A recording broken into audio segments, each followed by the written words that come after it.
제5장 강의를 시작하겠습니다. 먼저 목차를 보시겠습니다.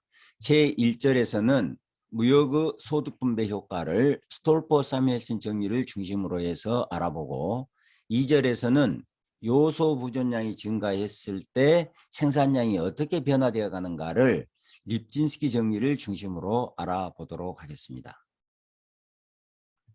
먼저 재화가격과 요소가격의 관계에 대해서 공부를 해보도록 하겠습니다. 요소가격이 변하면 그러니까 임금이나 자본 가격이 변하게 되면 이것이 재화의 생산비를 바꾸게 될 것이고 재화의 생산비가 변하게 되면 재화의 가격이 바뀌게 되겠죠. 자, 예를 들어서 임금이 올라갔다고 한번 생각을 해보면 우리가 지금 핵쇼림 모형에서 생각하는 재화는 X제, Y제. 다시 말해서 노동집약제고 X제는 Y제가 자본집약제인데 임금이 올라가면 X제의 가격, X제의 생산비에도 영향을 미치고 Y제의 생산비에도 영향을 미치는데 이게 노동집약제니까 X제가 노동집약제니까 X제의 생산비를 상대적으로 더 많이 올리게 될 것이고 그러니까 X제의 가격이 Y제, 자본집약제 가격보다 더 많이 올라갈 것이다. 이렇게 우리가 생각해 볼 수가 있겠죠. 또 다른 측면으로는 재화 가격이 변하면 X제 가격이나 Y제 가격이 변하게 되면 이 재화를 생산해서 판매한 금액을 이 재화 생산에 사용됐던 노동과 자본에 배분할 것이기 때문에 이 재화 가격이 올라가서 보수, 수입이 늘게 되면 L과 K, 노동과 자본의 보수도 올라가게 되겠습니다. 자, 그런데 X제가 노동집약제라고 하면 이 X제의 가격이 올라가게 되면 X제에서 수입이 늘 것이고 그러면 누구 보수가 더 많이 늘게 되는 거는 여기에는 노동집약제니까 노동의 보수가 더 많이 상대적으로 더 많이 올라갈 것이다. 우리가 이렇게 생각해 볼 수가 있겠습니다. 그래서 보시다시피 노동집약제 가격이 올라가게 되면 임금과 임대료는 어떻게 될 것이냐? 임금이 임대료보다 상대적으로 더 많이 올라갈 것이다. 이렇게 생각해 볼 수 있겠어요. 자, 이것을 우리가 조금 체계적으로 분석을 하기 위해서 그림 5-1에 있는 재화의 상대가격과 요소의 상대가격 간의 1:1 대응관계가 있음을 한번 알아보도록 하겠습니다. 1:1 대응관계라는 것은 재화가격이 변하면 요소가격이 반드시 거기에 상응해서 변하게 된다는 뜻이 되겠습니다. 자, 여기를 보시면 지금 이런 관계가 있다는 거죠. 여기가 재화가격입니다. 이게 X가 노동집약제고 이게 자본집약제인데 아무튼 이건 우리가 X제의 상대가격이라고 이야기하는 것이고 여기는 임금 임대료 비율이 되겠습니다. 그런데 이게 이제 X제 상대가격이 가장 낮은 가격이고 X제 상대가격이 가장 높은 상한선, 하한선 이렇게 보시면 되겠고 X제의 상대가격이 쭉 올라가면 올라갈수록 지금 이게 1:1 대응관계가 있는 부분이 이 부분이에요. 올라갈수록 어떻습니까? 임금 임대료 비율이 이렇게 올라가게 된다는 거예요. X제 가격이 올라가면 올라갈수록 임금이 상대적으로 더 많이 올라간다 하는 것이 1:1 대응관계에서 이야기하고 있는 내용이 되겠고요. 자, 그러면 여러분들 이렇게 한번 생각을 해볼까요? X제가 만일 자본집약제라면 어떻게 되느냐? 여기는 지금 노동집약제니까 그림이 이렇게 그려질 것이고 X제가 자본집약제로 가정하면 이 그림은 어떻게 그려지겠습니까? 똑같이 이걸 PX, PY라고 하고 이걸 웨이지 렌탈 레이시오라고 하면 이 그림이 아마도 이렇게 그려지게 되겠죠. 왜냐하면 X제가 자본집약제니까 X의 가격이 올라가면 올라갈수록 무엇이 올라가야 되겠어요? 렌탈, 임금이 올라가야, 아니, 임대료가 올라가야 되니까 임대료가 올라가면 이 값이 점점 줄어드는 거잖아요. 그래서 X의 가격이 올라갈수록 임대료가 상대적으로 올라가서 상대 임금은 상대적으로 하락하는 이런 그림이 그려지게 될 것입니다. 왜 이런 1:1 대응 관계가 있는가 하는 것은 부록에서 설명하고 있습니다만은 제가 부록 그림을 이렇게 앞으로 가져와서 먼저 설명을 드리도록 하겠습니다.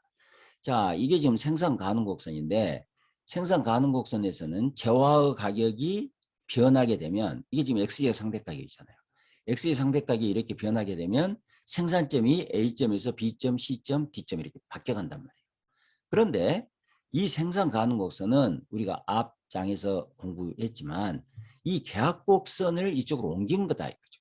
계약 곡선을 이쪽으로 옮기는 게 생산 가능 곡선이니까 이 A, B, C, D점은 계약 곡선 상에서 A, B, C, D점이다 이겁니다. D점이 여기고 A점이 여기고 B점은 여기고 C점은 여기예요.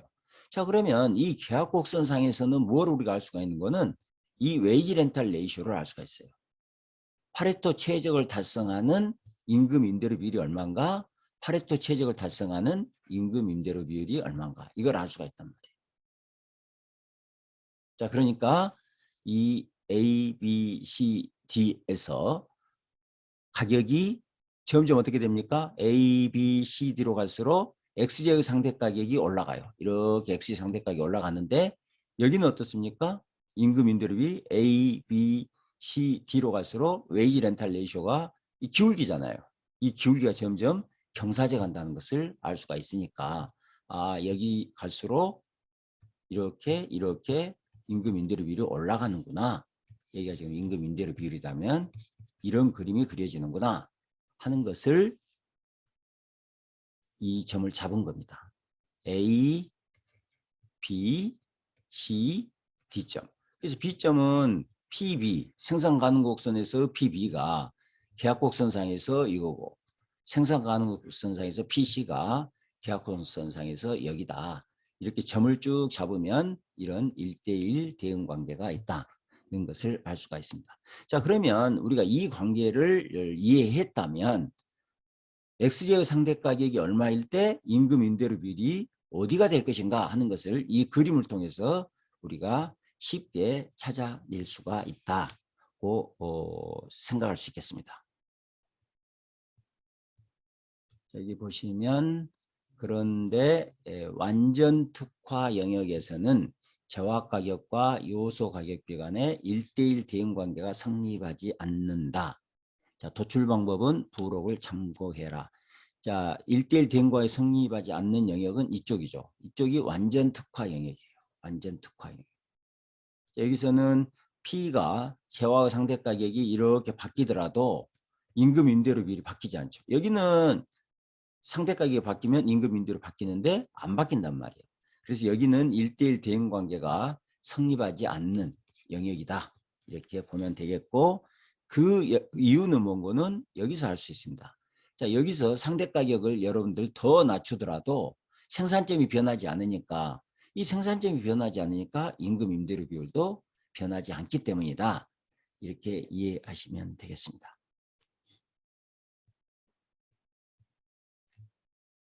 자, 다음은 스톨퍼 사뮤엘슨 정의에 대해서 공부를 해 보겠습니다.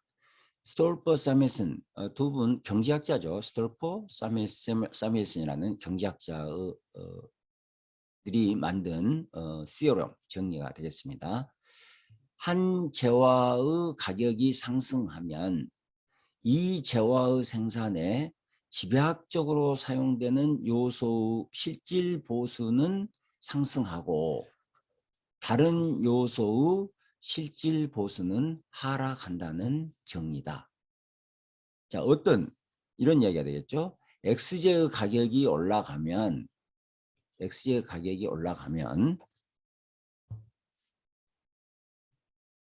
PX 즉 가격이 올라가게 되면 우리가 이 XJ를 레이버 인텐시브한 굿이라고 하면 노동 집약제로 하면 노동의 실질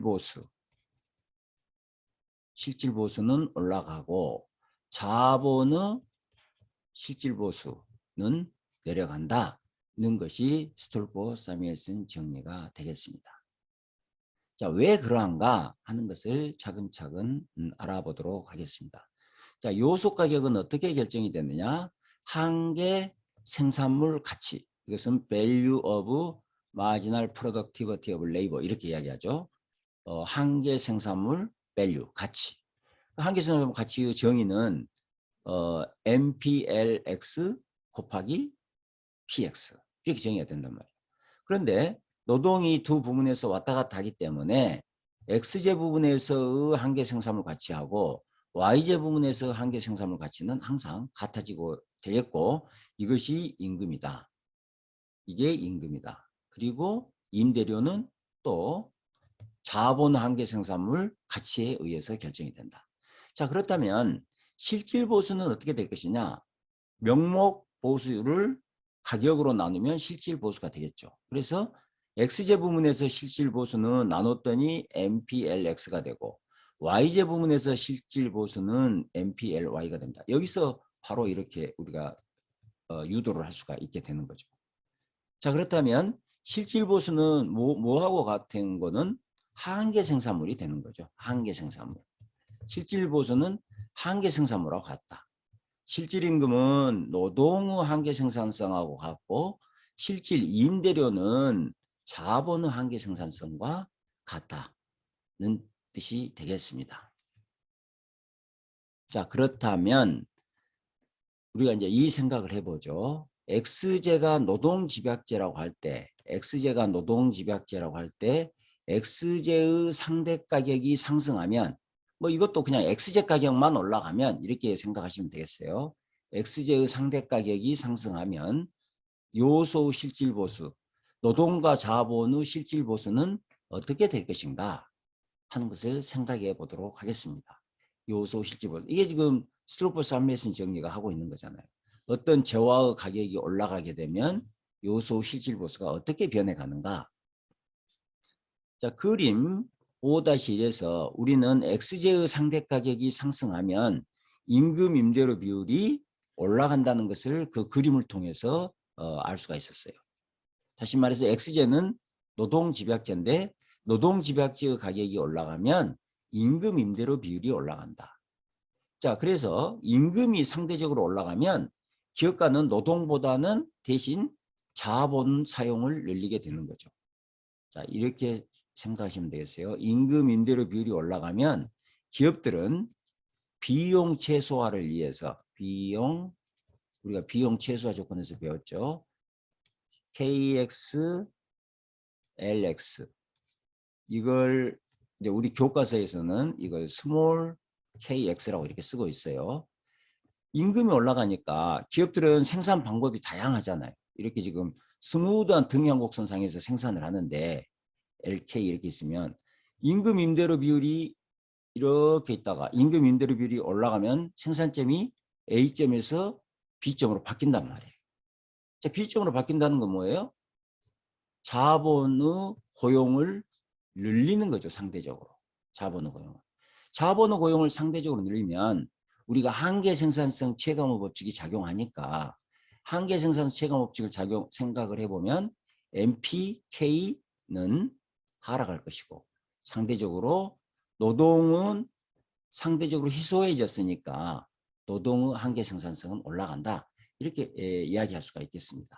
자, 그래서 여기를 그대로 보시면 자본을 더 많이 사용하므로 자본의 한계 생산성은 하락하고 노동의 한계 생산성은 상승하게 된다는 거예요. 그런데 우리가 앞에서 봤듯이 이 자본의 한계 생산성, 노동의 한계 생산성이 이게 바로 실질 보수가 되는 거잖아요. 실질 보수. 그래서 노동 집약제 가격이 상승하면 노동의 실질 보수는 증가하고 이 증가하는 게 보이죠? 노동의 실질 보수는 그다음에 자본의 실질 보수는 하락한다. 이걸 그대로 갖다가 쓰면 여기서부터 시작해서 여기서 PX, PY가 올라가게 되면 임금 임대료 비율이 이렇게 바뀌고 그다음에 이렇게 바뀐다 하는 것이 이 스트로포사미슨 정리가 되겠습니다. 그래서 이 앞의 내용을 정리를 해보면 자 이렇게 가정을 해보는 거죠. X제 가격이 5% 올라가고 X제 가격이 5% 올라가고 Y제 가격은 변함이 없다고 하자. 그러면 XG 상대 가격이 올라갔잖아요. XG 상대 가격이 올라가게 되면 임금은 이 상대 가격보다 더 많이 올라가고 임대료는 이 상대 가격보다 더 적게 오히려 떨어진다. 마이너스가 된다는 것이 스톨퍼 사미엣은 우리가 정리해서 이해할 수 있는 겁니다. 자, 왜 이렇게 됩니까? 이것만 간단히 생각하면 되겠어요. 앞에서 우리가 임금은 PX MPLX equal PY MPLY 이렇게 이야기했는데 PY는 가만히 있는데 MPLY가 어때요? 올라갔다고 되어 있잖아요. 여기. 이게 올라가게 됐으니까 이것도 올라갔는데 이 MPLX도 올라갔으니까 이 임금의 상승분은 XZ 가격의 상승분보다 더 커지는 거죠. 이 임금의 상승분은 XZ 가격의 상승분보다 더 커질 거다. 그러니까 이런 관계가 있을 것이고 임대료는 우리가 PX, MP, KX는 PY, MP, KY 이렇게 이야기했는데 이건 불변이에요. 이건 변하지 않아요. 불변. 그런데 MPKY는 이건 불변입니다. 불변. 그런데 MPKY는 여기서 어때요? 떨어졌어요. 그러니까 R은 YZ 가격보다 더 아래, 마이너스. YZ 가격 변화가 없으니까 그 아래는 어떻습니까? 마이너스가 된다는 거예요. 그래서 이걸 우리는 확대 효과다. 매그니피케이션 이펙트다. 이렇게 이야기하고 있습니다. 무엇이 확대됐다는 뜻이냐? 재화 가격은 5% 변했는데 재화 가격은 5% 변했는데 요소의 보수는 10% 올라가고 이것보다 더 많이 올라가고 또 이것보다 훨씬 아래로 떨어지고 그랬다. 그래서 이걸 우리가 확대, 재화 가격의 변화가 요소 가격의 변화를 확대시켰다. 이렇게 볼 수 있겠습니다. 스톨퍼 사미엣슨 정리를 이용해서 무역을 했을 때 소득 분배가 어떻게 되는지 무역을 했을 때 소득 분배가 어떻게 되는지 하는 것을 알아보도록 하겠습니다. 노동풍부국에서 무역을 시작하게 되면 예를 들면 노동풍부국이 무역을 시작하게 되면 이 나라는 비교 우위제가 노동집약제가 될 것이고 이 노동집약제 가격이 이제 경쟁력이 있으니까 세계 시장 가격보다 더 낮으니까 수출을 하게 될 것이고 그래서 세계 시장 가격으로 그 노동집약제 가격이 상승하게 될 것입니다. 그러면 스톨퍼 사미엣슨 정리에 의하면 어떻습니까? 노동집약제 가격이 상승했으니까 노동의 실질보수는 상승하게 되고 자본의 실질보수는 하락하게 된다. 이렇게 우리가 답을 할 수가 있겠습니다. 보시면 노동집약제 가격이 상승하면 노동의 실질보수는 올라가고 자본의 실질보수는 하락한다. 따라서 노동풍부국에서는 무역 이후에 풍부 요소인 노동자는 이익을 얻고 희소 요소인 자본가는 손해를 보게 된다. 그래서 흔히 다른 교과에서는 스톨퍼 사미엣슨 정리를 이렇게 표현하기도 합니다. 무역은 풍부 요소의 실질 보수를 상승시키고 희소 요소의 실질 보수를 하락시킨다. 이렇게 표현하기도 합니다. 스톨퍼 사미엣슨 정리를. 이제 이것은 우리는 앞에서 이론적인 측면에서 재화 가격이 변했을 때 요소의 실질 보수가 어떻게 변해 갔는가를 봤고 그 이론을 여기에다가 적용하게 되면 무역에 적용하게 되면 우리가 이런 결론이 나온다는 것을 이해할 수가 있겠습니다. 그런데 무역의 단기적인 소득 분배 이것은 장기예요. 이 스톨퍼 사미엣슨 정리는 장기에서 왜 장기냐? 노동과 자본의 이동이 부문 간에 자유로운 거죠. 노동과 자본이 양 부문 간에 자유롭게 이동했을 때를 이야기하니까 장기고, 만약에 노동과 자본 이동이 자유롭지 않는 단기적 상황에서는 어떻게 될까? 단기적 상황에서는 단기적인 소득 분배는 비교 우위는 노동자나 자본가 모두 이익을 얻게 되고, 비교 우위 산업의 노동자 자본가가 모두 이익을 얻게 되고, 비교 열의 산업, 경쟁력이 없는 산업의 노동자 자본가는 모두 불이익, 손해를 보게 된다. 이런 차이가 나는 이유가 뭐라고요? 장기에는 이동 가능하지만 단기에는 노동과 자본의 이동이 불가능한 상태. 불가능하기 때문에 거기서 얻은 수익이 전부 그 생산 요소에게 배분되기 때문에 이런 차이점이 발생하게 된다. 이렇게 보시면 되겠습니다. 그래서 무역은 손해자에게 보상 원리, Principle of Compensation이라고 하죠. 보상 원리가 작용돼야 된다. 자, 무슨 이야기인 거는 무역을 하게 되면 우리가 국가 전체적으로는 이익이 있는데, 이 이익이 있다고 하지만 이 이익 속에서 이득을 보는 사람이 있고 또 손해를 보는 사람이 있죠. 무역을 하면 국가 전체적으로 이득이 나는 거죠. 국가 전체적으로. 하지만 그 내부로 들어가면 이득자가 있고 손해자가 있으니까 그 이득자가 손해자에게 일정 부분 이 보상을 해줄 필요가 있지 않느냐.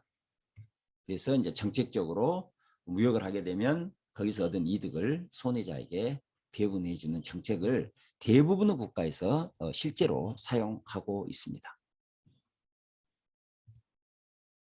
자, 여기는 한국의 임금과 이자율의 변화인데요.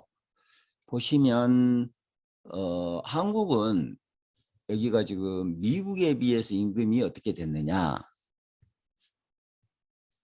미국에 비해서 한국의 임금이 어떻게 됐느냐. 이 까만 선이 임금 지수가 되었고, 이것은 미국에 대해서 한국의 이자율이 어떻게 됐느냐. 이제 임대료의 대리 변수로 제가 이자율을 쓴 거죠. 그래서 봤더니 미국에 비해서 한국의 임금 수준이 이렇게 꾸준히 올라가고 있어요. 상당히 많이 올라가고 있죠. 그런데 이자율은 어떤 거는 상대적으로 하락하고 있단 말이에요. 이자율은 상대적으로 하락하고 있어요.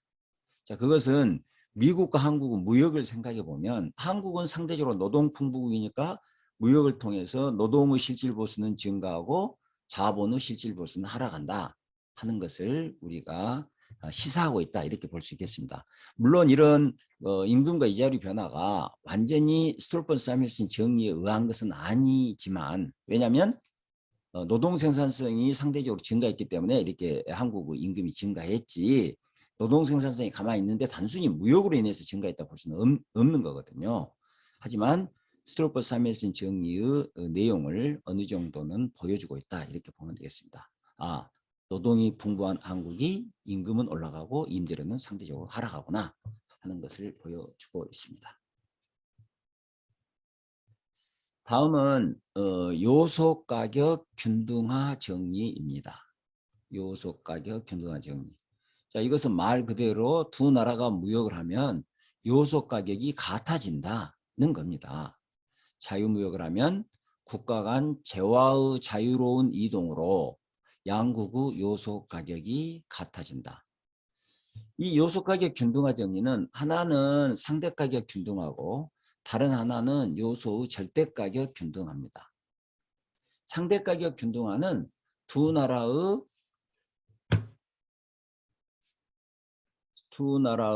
X제, Y제의 상대가격이 같아지면, 이 상대가격이 두 나라에서 같아지면 임금 임대료 비율이 두 나라에서 같아진다는 거죠. 이것은 이 그림을 이용하면 여러분들이 쉽게 우리가 찾아낼 수가 있겠습니다. 우리가 앞에서 그린 이 그림 있잖아요. 이 그림. 여기는 재화의 상대가격이고 여기는 임금 임대료 비율이라고 했을 때 실제로 그려진 그림을 볼까요? 이 그림입니다. 자, 우리나라의 재화 가격과 요소 가격의 관계는 이 그림으로 표시할 수가 있고, 그 다음에 이게 지금 우리나라의 재화 가격과 요소 가격의 관계를 나타내는 거고, 상대 국가의 재화 가격과 요소 가격의 관계는 이 파란 선으로 나타나게 됩니다. 왜 같이 그려집니까? 양국의 생산함수가 같다고 가정을 하고 있어요. 생산함수가 같으니까 이 나라의 임금 임대료 비율이 여기면 요소 상대 가격이 여기다. 그러면 이 나라도 똑같다 이거. 생산함수가 같으니까. 그렇다면 왜 똑같이 안 그려지고 여기는 A에서 시작하고 상대 국가는 C에서 시작합니까? 두 나라 요소 부전도가 다르니까, 예를 들면 우리는 생산함수가 생산 가능 곡선이 이렇게 생겼고 상대 국가는 생산 가능 곡선이 이렇게 생겼다면, 여기서 시작하는 재화 상대 가격과 여기서 생각하는 재화 상대 가격이 달라지잖아요. 그러니까 우리나라는 A에서 상대 국가는 C에서 이런 가격이 그려지는 겁니다. 관계가. 자, 그런데 우리나라는 원래 재화의 상대 가격이 여기였고 상대방 국가는 재화의 상대 가격이 여기였다. 그런데 두 나라가 무역을 하게 되면 어떻습니까? 재화의 상대 가격이 같아지잖아요. 이렇게 같아져요. 같아지니까 원래 상대방 국가는 임금 임대료 비율이 여기였는데 이렇게 내려가게 될 것이고, 우리나라는 임금 임대료 비율이 여기였는데 이렇게 올라가게 될 것이고, 결국에는 두 나라가 무역을 하면 재화의 상대 가격이 같아지고 요소의 상대 가격도 같아진다는 것을 우리가 쉽게 이 그림을 통해서 이해할 수가 있겠습니다. 여기 읽어보시면 두 나라 무역으로 양국의 재화 가격이 같아지면 요소의 상대 가격도 같아진다. 핵실험 모형에서 왜 이런 일이 벌어지냐? 양국의 생산함수가 동일함을 가정했기 때문이다. 자, 그렇다면 재화의 상대 가격이 같아지면 임금 임대료 비율이 같아진다는 것은 이 그림을 통해서 우리가 볼 수 있었는데, 자, 그렇다면 절대 가격까지 균등화되느냐? 절대 가격. 절대 가격이 균등화되는 것은 한국, 중국, 미국이 자유로운 무역을 하게 되면 한국의 임금, 미국의 임금, 중국의 임금이 다 같아진다는 거예요. 이게 절대 가격 균등화예요. 근데 핵시올인 모형의 가정이 맞다면 두 나라가 무역을 하게 되면 절대 가격까지도 균등화된다는 것을 우리가 증명할 수가 있겠습니다. 자, 이건 증명이 좀 복잡해서 제가 이런 플로우 차트를 하나 그렸습니다. 이 플로우 차트를 쭉 따라가시면 핵쇼린 모형에서는 왜 두 나라가 무역을 하게 되면 요소 절대 가격 자체가 균등화, 같아지는가 하는 것을 이해할 수가 있습니다. 한번 같이 보실까요? 두 나라가 무역을 하면 재화의 가격, 절대 가격이 같아지는 거죠. 재화의 절대 가격이 같아진다. 우리나라 X제 가격이나 미국 X제 가격이나 중국 X제 가격이 다 같아질 거다. 자, 그러면 이건 상대 가격이에요. 상대 가격이 같아질 것이고, 상대 가격이 같아지면 방금 봤듯이 임금 임대료 비율이 같아진다.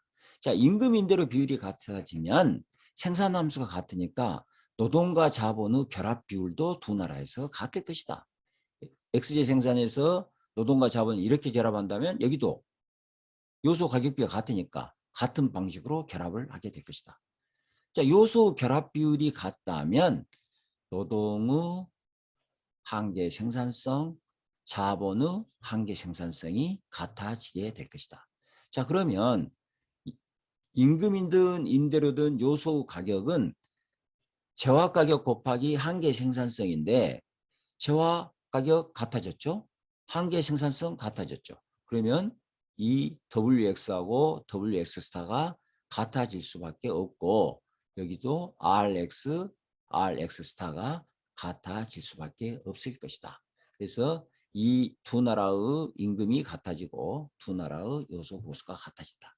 자, 정리해서 이야기하면 재화 가격이 같아지면 임금 임대료 비율이 같을 것이고 임금 임대료 비율이 같으면 노동과 자본의 결합 비율이 같을 것이고 노동과 자본의 결합 비율이 같아지면 한계 생산성이 같아진다. 한계 생산성이 같아지니까 재화 가격 같고 한계 생산성 같고 그러니까 절대 가격도 두 나라에서 같아질 것이다. 하는 것이 이 요소 가격 요소 절대 가격 균등화가 이야기해주고 있는 내용이 되겠습니다. 자, 그렇다면 재화의 무역으로 양국의 요소 가격이 서로 같아진다는 의미는 무엇일까? 이것은 하나는 노동풍부국이고 또 하나는 자본풍부국인데, 여기는 노동이 풍부하니까 임금이 낮고 여기는 자본이 풍부하니까 임대료가 낮잖아요. 그래서 여기는 노동집약제의 비교가 있어서 노동집약제를 수출하고 여기는 자본집약제를 수출한단 말이에요. 그런데 이는 재화의 무역이 요소 이동을 대체함을 뜻한다. 노동을 집약제를 자꾸 수출하게 되니까 임금이 상대적으로 점점 올라가게 되고, 여기는 노동집약제가 들어오니까 임금이 상대적으로 떨어지면서 결국에는 두 나라의 임금이 같아진다는 거예요. 그러니까 요소가 이쪽으로 이동하지 않더라도 재화가 이동함으로써 마치 요소가 이동했을 때 가격이 같아지는 그런 효과를 가져온다는 뜻이 되겠습니다. 무역을 하면 풍부 요소는 줄어들고 희소 요소는 풍부해지는 효과가 있어서 국가 간 요소 가격이 같아진다. 노동을 수출하고 자본을 수출하는 효과가 있다는 뜻이 되겠습니다.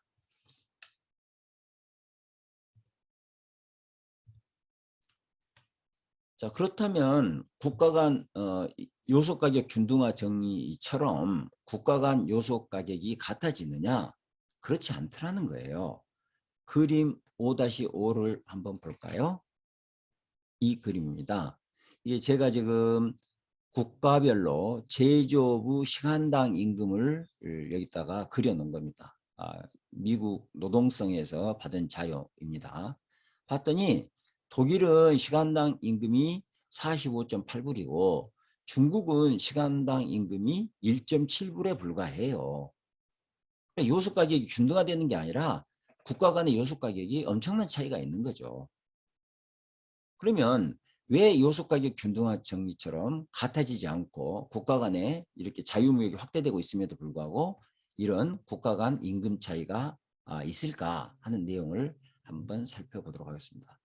여기 보면 한국은 지금 독일이 45.8불일 때 한국은 20.7불이고 미국은 뭐 35.7불, 이렇게 지금 국가마다 다 차이가 난다는 것을 볼 수가 있습니다. 그 원인이 뭘까? 핵쇼린 모형의 가정이, 핵쇼린 모형에서 한 가정이 현실 세계와 일치하지 않기 때문입니다. 뭐가 일치하지 않느냐?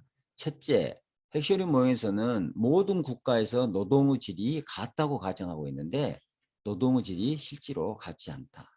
두 번째, 국가 간 생산함수가 서로 같다. 기술 수준이 서로 같다고 가정하고 있는데 미국과 중국과 한국 간의 기술 수준이 서로 다르다.